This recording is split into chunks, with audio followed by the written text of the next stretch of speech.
Investir en bourse en Belgique est une aventure réellement formidable et on a un système fiscal finalement plutôt avantageux lorsque l'on sait l'utiliser. Cependant, l'une des premières étapes qui pose beaucoup de soucis aux investisseurs débutants, c'est le choix d'un courtier en bourse. C'est-à-dire une plateforme sur laquelle tu vas pouvoir envoyer de l'argent et ensuite acheter des actions sur les marchés boursiers. Ça fait très peur évidemment. Qu'est-ce que je dois choisir comme courtier? Eh bien, je ne répondrai pas à cette question dans cette vidéo. Je tiens à mettre les points sur les i, à mettre des choses clairement. Il n'y a aucun conseil d'investissement, aucune recommandation de plateforme, d'achat, de vente, de quoi que ce soit. D'accord, je suis un simple particulier et je vais te partager un avis subjectif. Je vais prendre des points, évidemment, des avantages et inconvénients qui sont objectifs, bien sûr.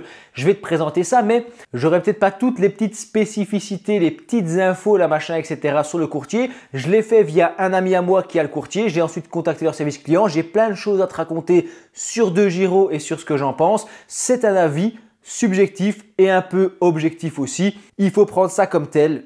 Et aujourd'hui, on s'intéresse à DeGiro, un courtier très populaire en Belgique, mais qui est parfois un faux ami des Belges. Dans ce test, je me suis donc mis dans la situation d'un investisseur qui souhaite peut-être s'investir ou s'inscrire sur DeGiro. Je me suis dit, tiens, je vais faire 2-3 recherches, je vais compiler tout ça, voir les idées principales et essayer de comparer ça à ce que je connais et est-ce que DeGiro est un bon courtier ou non pour la Belgique. Tu verras que la réponse, finalement, elle est entre deux dans le sens où ils sont quand même bien, mais il y a 2-3 trucs à savoir que je trouve importants. Encore une fois, ça reste mon expérience personnelle et un avis un peu subjectif. Je te présente les choses telles que je les ai comprises et je peux faire des erreurs, je ne suis pas infaillible. Il y a des interprétations aussi qui sont personnelles. En gros, si tu veux juste un tableau des avantages, inconvénients, tu peux en trouver plein sur Internet. Si tu veux l'avis d'un autre particulier, tu vois, lambda, parce que je ne suis pas un expert de l'investissement, eh bien là, oui, tu es au bon endroit. Mais j'aurais peut-être pas réponse à toutes les petites questions hyper précises. Ça, il faut aussi faire tes propres recherches. Tu restes responsable de tes décisions.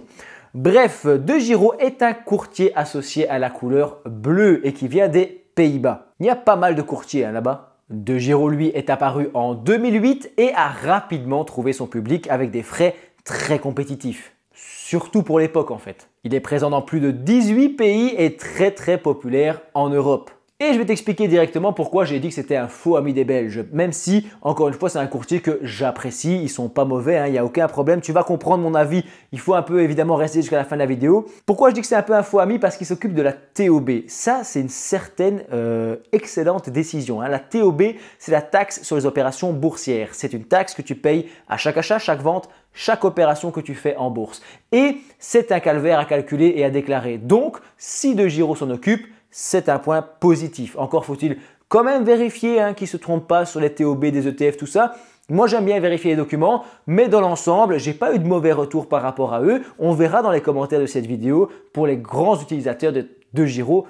Dites-nous ce que vous en pensez. La Belgique, c'est rarement la priorité des courtiers populaires en ligne. Et donc, je salue le fait que DeGiro s'occupe de la TOB pour les Belges, de la calculer, mais aussi de la payer et de la déclarer. C'est un vrai plaisir, c'est excellent comme service. Le souci en fait que j'aimerais mettre en avant dans cette vidéo, c'est que payer la TOB, c'est un argument de vente qui est mis en avant pour les Belges et qui est excellent, j'insiste là-dessus, mais ça nous fait oublier qu'on reste responsable en tant que résident fiscal belge de notre déclaration d'impôt. Si on ne déclare pas des choses, c'est notre faute. Si la TOB est mauvaise, c'est notre faute, même si je pense qu'ils font des bons documents. Dites-nous en commentaire si vous avez déjà eu des soucis, mais je pense que DeGiro s'en occupe bien.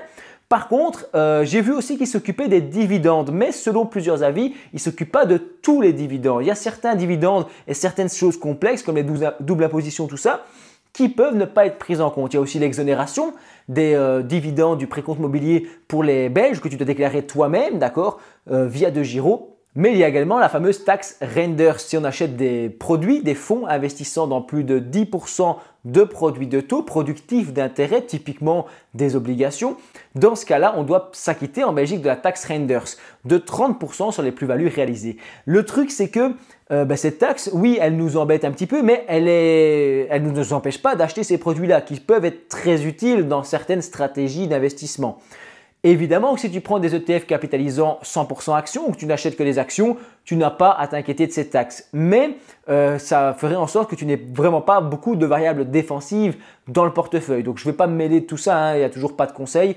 Mais le truc, c'est que cette fameuse taxe Renders, il ne s'occupe pas de la calculer ou de la déclarer chez DeGiro. À l'heure où je tourne cette vidéo, ce n'est pas encore en place. On parle aussi d'une taxe sur la plus-value en bourse en Belgique, d'accord, qui va normalement être mise en place. Je pense qu'on n'y échappera pas. On n'a pas toutes les infos et je ne vais pas parler de ça dans cette vidéo, mais il y a fort à parier que soit DeGiro va se dire ok, je vais travailler sur un système, je vais mettre ça en place, ou alors peut-être qu'ils ne vont pas s'en occuper. Mais c'est un peu un entre-deux, tu vois. Vont-ils le faire, oui ou non? Ça reste en suspens. Le souci en fait, c'est qu'on n'a pas vraiment un IBAN belge, un compte belge. Et premièrement, donc DeGiro est un compte étranger, un courtier étranger. Et avoir un compte à l'étranger, il faut le déclarer en Belgique au PCC de la BNB, point de contact central de la Banque nationale belge. Donc il va falloir déclarer son compte. C'est pas la mer à boire, j'ai fait des tutos là-dessus, notamment dans la vidéo déclarer et payer la TOB, mais aussi dans la vidéo 3 obligations en Belgique, c'est celle-là qu'il faut les voir, 3 obligations en Belgique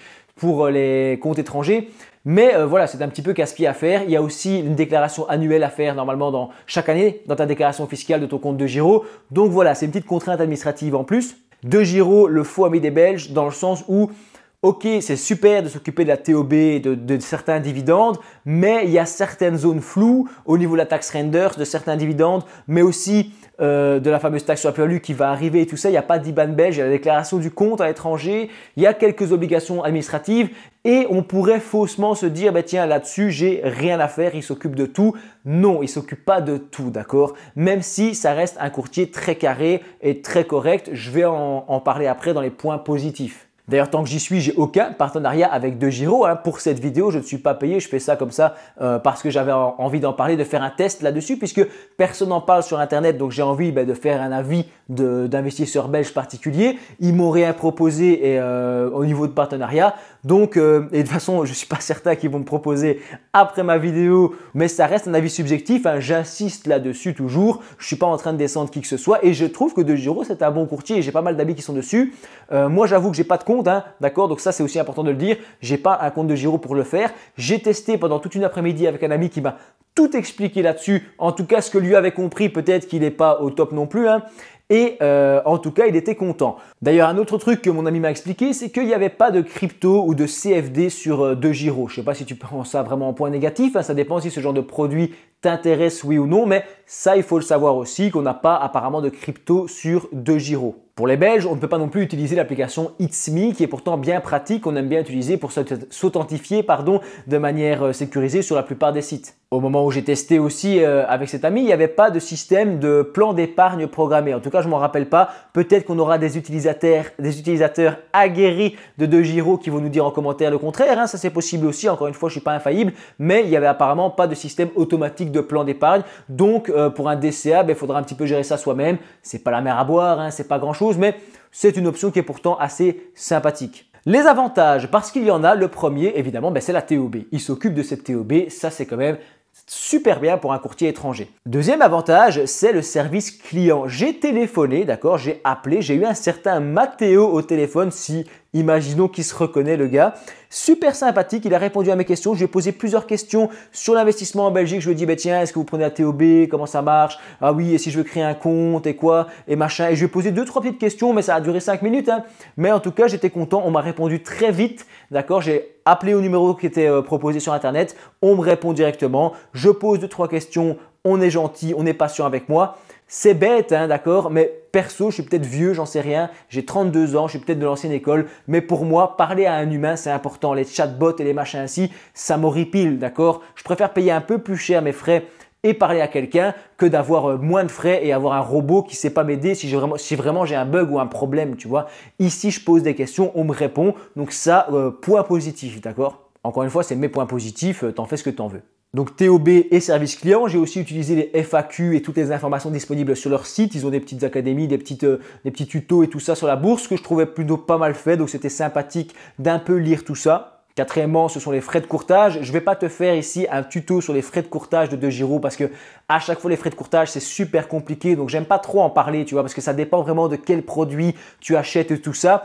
Mais de manière générale, il y avait un système avec une liste d'ETF avec 1 € de frais de courtage, ce qui est quand même très très faible. Certains ETF exotiques que j'ai vus à 3 €. Bref, tu es dans ces zones-là, d'accord, 1 € à 2-3 €. Ça m'a l'air vraiment pas cher. Pour moi, les frais chez DeGiro, je mets ça en avantage.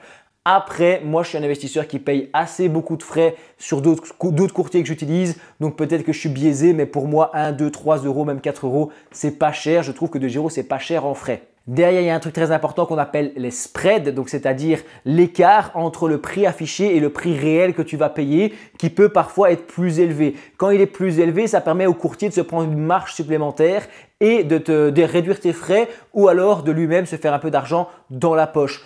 Le truc, c'est que quand tu as 0 € de frais, mais que derrière tu prends des spreads et tout, moi j'aime pas trop. Il y a aussi les taux de change et les frais de change. J'avoue que j'ai pas fait de recherche là-dessus. Peut-être qu'on m'aidera en commentaire, mais il y a des courtiers qui facturent des frais pour les changes si tu passes de l'euro au dollar ou à autre chose. Et ça, c'est à prendre en compte aussi. Chez DEGIRO, ça m'avait l'air raisonnable, ou en tout cas, ça m'a pas sauté aux yeux pour que je m'en rappelle pas pendant que j'ai fait la vidéo. Encore une fois, les commentaires sont là pour ça et encore une fois, tu es responsable de faire tes propres recherches. Si tu veux vraiment aller étudier la structure des frais pour essayer d'évaluer si ce critère-là est important pour toi, moi, je te donne toujours mon avis subjectif. Pour ouvrir un compte, on m'a dit que ça prenait 1 ou 2 jours, donc c'est pas non plus incroyable. Tu dois envoyer ta carte d'identité, tout ça, donc c'est plutôt classique. DEGIRO, de ce que j'ai pu voir, il est régulé par la BaFin, c'est l'organisme de régulation allemand, mais surtout par la AFM, à ne pas confondre avec l'AMF, l'AFM qui est aux Pays-Bas et qui s'occupe de pas mal de courtiers. Il y a beaucoup de courtiers que j'étudie en vidéo qui sont basés aux Pays-Bas, donc c'est plutôt solide. On a une protection des actifs financiers à hauteur de 20 000 € et une protection, une garantie des espèces à 100 000 €. Qu'est-ce que ça vaut? J'en sais rien, mais en tout cas, c'est les garanties qu'on trouve un peu partout sur les courtiers populaires et plutôt fiables. D'accord? Il y a des courtiers un peu moins fiables qui proposent moins de garanties. C'est à prendre en compte évidemment, ça dépend encore de plein de choses. Il y a plein de critères que j'aborde pas, mais niveau garantie, j'ai pas eu trop à me plaindre. J'ai vu aussi une histoire de prêt de titres, ça voudrait dire en fait que le courtier va prêter tes actifs financiers, tes titres à des personnes, des traders ou des institutions pour se faire de l'argent et te reverser une partie ou l'utiliser pour diminuer les frais. Je suis vraiment pas fan de ce genre de pratique et DEGIRO sur leur site disent qu'ils ne le font pas. Ce serait inscrit dans leurs conditions, mais ils ne le font pas. Donc, à voir, à faire des recherches encore une fois en plus, ça existe et c'est pas noir ou tout blanc dans ce cas-ci. Ça les a un petit peu mis dans la sauce, je crois que c'était en 2020, c'est ça que j'ai pu lire, et ils ont eu 2-3 problèmes avec ça, puis ça s'est vite réglé, là on est en 2025, donc je suppose qu'ils sont sur une bonne ligne et qu'ils sont devenus plus fiables et surtout plus respectés. C'est un courtier qui est connu et respecté en tout cas et plutôt populaire en Belgique. J'ai vraiment voulu faire cette vidéo en toute transparence, te donner un avis subjectif, honnête, d'accord, de ce que je pense. Il y a des points positifs que je viens de te présenter, il y a aussi des points négatifs que je t'ai présentés au début. Faut pas se laisser endormir quand un courtier te parle en gros de la TOB pour les Belges et se dire voilà c'est bon, il s'occupe de tout. Non, il s'occupe pas de tout. Et évidemment qu'il y en a d'autres à mettre en concurrence, que tu dois étudier tout ça et que c'est vraiment un choix qui te reste à toi, dont tu es responsable. Choisir un courtier, je sais que c'est difficile, je sais que c'est stressant quand on est débutant. Peut-être que tu veux un autre courtier parce que rien n'empêche d'avoir plusieurs comptes, plusieurs courtiers. Hein. C'est possible d'avoir plusieurs courtiers pour bénéficier de plusieurs avantages ou réduire les risques liés notamment aux garanties. J'insiste encore une fois qu'il n'y a aucun conseil d'investissement, que cette vidéo elle est subjective et que tu peux trouver sur internet un tas de tableaux objectifs qui t'expliqueront évidemment la structure des frais et tout ce que tu veux savoir. C'était pas mon propos ici. Discutons de tout ça en commentaire et je te dis merci d'avoir regardé ma vidéo jusqu'au bout. Abonne-toi.